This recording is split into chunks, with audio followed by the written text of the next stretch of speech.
Hey everybody, it's Melissa. I'm back to visit you guys all again. And I wanted to say that I have heard a lot of people talking about the visitation lately. And since John has done state and federal time in several different facilities, I figured it'd be a good time to fill you guys in on how that was going. So the good, the bad, the ugly, here we go.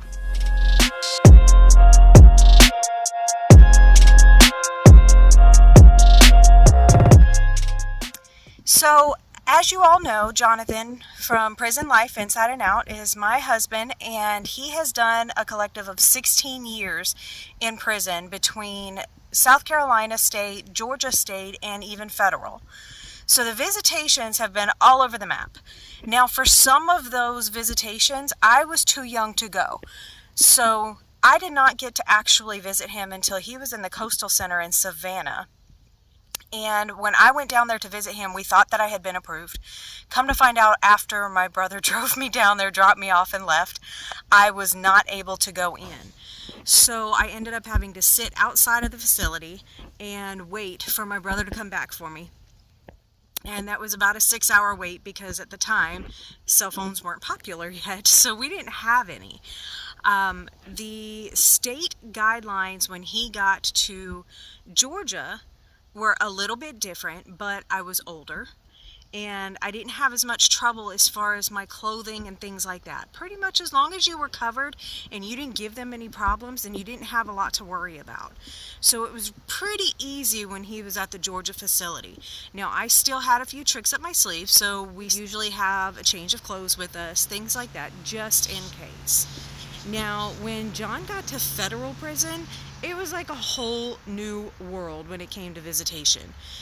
Everything seemed pretty basic when it was laid out on the website, because you can go to the facility's website and you can find out exactly what they will and will not allow. However, when it comes to federal prison, the officers have a lot more say-so than they do in the state prisons. So whenever they would assign an officer to the front desk, that officer would be there for visitation for about 3 months.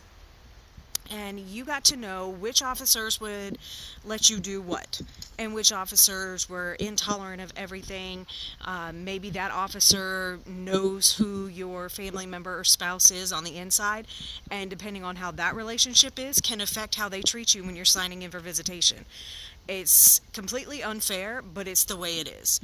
So when he went to federal prison, and the first time I visited, I didn't have any trouble going in. However, it seemed to be kind of a train wreck depending on who was working.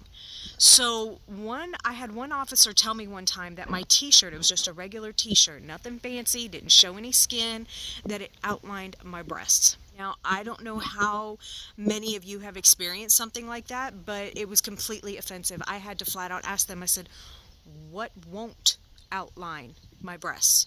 Because at that point it seemed like all I could do was put on the world's biggest hoodie, and even then it was still going to show. So I had a little disagreement with that one. However, I'm always going to lose the disagreements at the desk. So I still ended up having to leave and go and get a change of clothes. But just to give you an idea of how visitation would go for Sarah and I, we lived 3 hours away from Estill, South Carolina, which is the federal correctional institution that he was in at the time. And so Sarah and I would wake up at 4 o'clock in the morning, and we would drive 3 hours, and of course we would leave the house at about 5 o'clock, and we would drive 3 hours hoping to get there before 8 o'clock, because if you got there early and signed in, then your chances of getting in were a lot smoother. But if you had to stop along the way, if there was any kind of traffic, anything of that sort, it would hold you up. Typically at that time of the morning there wasn't a whole lot of traffic, but every once in a while there would be something that would hold us up a little bit. So we always tried to get there by 8:15 at the latest to get signed in. Now, on my way there, I would stop at a car wash as soon as the sun would rise, because I never felt safe stopping when it was dark. So as soon as the sun would rise, I would stop at the same car wash in this route all the time to go ahead and get my quarters into my bag. Now, the requirements were that you were only supposed to take $20 worth of quarters. I typically took 30 to 40 just because I was feeding all three of us. And I don't know if you have seen Sarah, but she is pretty big for her age. So we went through a lot of food. Between John and Sarah alone was quite a bit. And those sandwiches in there, in the coolers, they're like $3 or $4, and they're small. It's not like it's a satisfying meal. You're going to be sitting in this room for 6 hours, and you're going to have to try and eat breakfast, lunch, and a snack. And if you're traveling far, like we were traveling 3 hours, we really wanted to try and eat when we left there if we had enough money left over. So we would stop and get our quarters, and when we would get there, we would go in and sign in. Now, when you sign in at the Federal Correctional, you go into the front desk, you sign in, and then you go into a little room that sits off to the left, and they check in one family at a time. So you might have a family of 7, all visiting the same inmate. I don't remember seeing any that were quite that many members, but just as an example. So it's going to take them some time to check in that family, and you had to sit in that room and wait. So by the time your name got called, you would go up there, you would check in, and if they didn't like your clothing, that's when you would find out whether or not this officer was okay with what you were wearing. So you've already had some time sitting in the facility because they unlock the doors at 8, and you're trying to get in there and get signed in and get checked in before 9 o'clock count. Once 9 o'clock count comes, you don't want to be stuck sitting there, because if you're stuck sitting there, you're probably not going to see your loved one, your spouse, until maybe 10, 11 o'clock if you're lucky. So if they liked everything that we wore, we would go through the metal detectors. You got to take your belt off, you got to take your shoes off, any jewelry that you're wearing, you got to take that off, go through the metal detector, then they give it all back to you, and you put everything back on, and then you sit there and wait while they check in other families. Once they got a group of families, then they would walk you all through. If they did not like what you were wearing, or if there was anything that, if you had something on you that you weren't allowed to have and you had to go put it in your car, you would have to then go to your car, get your change of clothes. If you don't have any, you had to leave the facility and go to the nearest Dollar General, which wasn't far. It was about 5 minutes up the road. But by the time you buy something to change into and then go back, you have definitely missed that time frame. They are going to be doing count, and you cannot sign back in until count is done. So anytime you got turned away, most likely you were going to miss about half of your visit. And so it would get really frustrating. So what we started doing was Sarah and I had set outfits that we knew were okay. They didn't give Sarah a lot of trouble, but she couldn't wear anything above the knee, things like that, no matter her age. So we always put her in pants, t-shirt, tennis shoes, so that she could run around and play with him and not slide on the floors, but no skin was showing, things like that we had to be careful of. Now, me, on the other hand, that was quite the nightmare. So I had a set pair of jeans that I would wear to visitation with a pair of tennis shoes, and every time I would go in, I would have the same outfit on. I might wear a different color t-shirt, something of that sort, but it was the same general outfit, and especially the same pants. So what worked for one officer for 3 months, the very next officer that came into play decided that those jeans weren't okay because they had rips in them. Now, these were not actual rips. They were faux rips, so there was material behind them. You still could not see any skin. You could not reach through my jeans or anything of that sort. They were literally just for show. And they were a pair of American Eagle jeans, I believe. So they were my favorites. So all of a sudden, those jeans weren't allowed anymore. So I have to go to the Dollar General and buy a pair of those lovely pants that they sell there.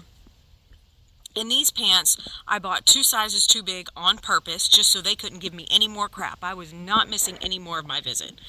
So I buy these jeans, and I get into our visit, and then once I get signed in after the account was done, then we still had to sit there and wait for him to be told that we were there. So there was times where we only got 2 hours or 2.5 hours of our entire visit that we drove 3 hours to get. So you really wanted to try and establish what was okay and what wasn't. Because as you guys may have seen, if you are on Prison Life Inside and Out channel, he has shared some of those pictures from our visitation. So you have seen where I was able to get away with some office type slacks that were capris, and I had on a pair of heels and a nice blouse. There were times where I was really able to go in there and look nice and presentable, but still look good for him. But then there was times where I was wearing baggy clothes and looked completely rough and like I had just rolled out the bed, and it still was not acceptable. So you really just need to be prepared.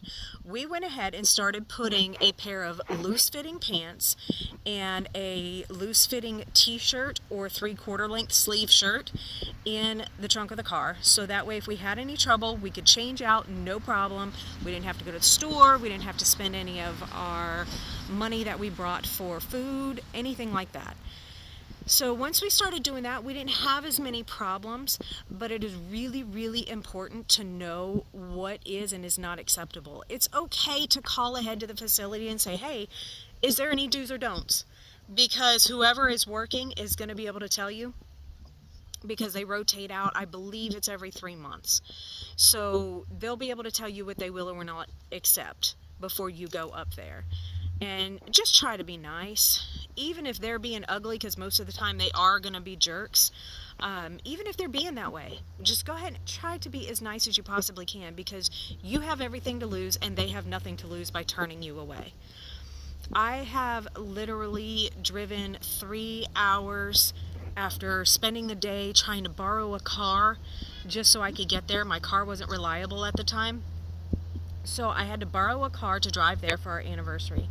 And let me tell you, I got there at 2:15, visitations over at 3, they would not let me in. Now I thoroughly believe that if the officer that was a little more down to earth and cool had been there, she would have let us in. But the one that was working that day was not tolerating anything. I mean, she just blankly looked at me like, are you crazy? I'm not letting you in. There's only 45 minutes of visitation left. Excuse all the noise. We do live out in the country. So you will see some cattle trucks and hay and everything else driving by here. Just be prepared for anything goes. Make sure you know exactly what they are okay with and what they're not okay with, because you want to make sure that you roll with the punches as well as you can. Now I understand some things can't be tolerated and you feel the need to defend yourself, and that's completely understandable. Just pick your battles. It's kind of like dealing with a toddler. Pick your battles, because it might not be worth it, because getting turned away or getting visitation banned is only going to hurt you and whoever you're there to visit. Now once you get on the inside of the visitation room, in state there was a little table and 2 plastic garden chairs that would sit on both sides of this little mini table, and that's all visitation was. We weren't allowed to touch each other except for when we first got there and when we left, and that was it. Now with federal, it's more like airport seating is the best way I can think to describe it, because you are allowed to sit next to each other.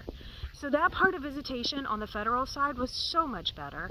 We were able to sit there, me and him would sit next to each other, Sarah would jump all over his lap, and as long as the officers that were working were cool with it, he could roughhouse with her and everything else, as long as he didn't jump around too much, as long as he stayed in his seat. Everything went pretty smooth. And you could sit inside or you could go outside. They had a little bricked in area that had tables sitting outside where you could go and sit in the sun, or you could sit in the shade, but either way you could sit outside and you could have your visit there. They had a little toy room where the person that you were visiting could walk with the kids over and they could pick out books, they could pick out toys, they could pick out games, just to make it more family friendly. So that part of visitation is really awesome on the federal side. Now, once again, the officers that are working those visitations have a lot of say-so. So you might have an officer that was perfectly okay with Sarah jumping all over him one day, and then when they rotate that out and there's a different officer working, the exact same rough play could be completely unacceptable. So there was a lot of times where stuff was said to him, like she couldn't sit in his lap. They said that she was too old to sit in his lap. And there was another child the same age sitting in his dad's lap, and he brought that to their attention. He was like, my daughter's the same age as that kid sitting right there. And it was because that kid was smaller. That's what we were told. So there's not a lot we can do about things like that. Like, they can go back afterwards, and I believe he can file complaints, things like that, if you really feel the need to push it that far. However, when you're in visitation, you kind of have to just chill and take it, because you don't want your visit to end. And you definitely don't want it to end on bad terms. So just, once again, just like a toddler, pick your battles. So they would allow us to sit next to each other, and sometimes we were able to kind of hold hands, little things like that that we would do that was definitely not acceptable in state prison. Those things we were grateful for, but the ability of the officers to change things up and change the rules as to how it applies, that's a lot more complicated. So sometimes, depending on if he had gotten in any trouble, then he had to sit in certain seats up front by the officer's podium where they could see everybody. But other than that, we had a little bit more freedom. He was able to put his arm around me, things like that, that we were able to do in federal visitation. But the biggest part about federal visitation is definitely getting in there and getting signed in the minute they open those doors for visitation, because the sooner the better. You don't want to get caught up in that 9 o'clock count, and if you do get turned away, you want to try and get back as quick as you can. So try to set yourself up with a change of clothes, a change of hair accessories, whatever it is that you need before you even go there, especially if you're traveling, because it is absolutely awful and gut-wrenching to have to drive all the way there just to get turned around and have to drive all the way home without ever even having a hug. So that is kind of the ins and outs of the visitation. If you guys have any questions, feel free to comment below. I'll answer them. As we keep going, I have so many more stories to tell you guys. We get to talk about when John and I got married, because here's a spoiler alert, we got married in prison. So I look forward to telling that story to you guys, and I look forward to seeing you guys again soon.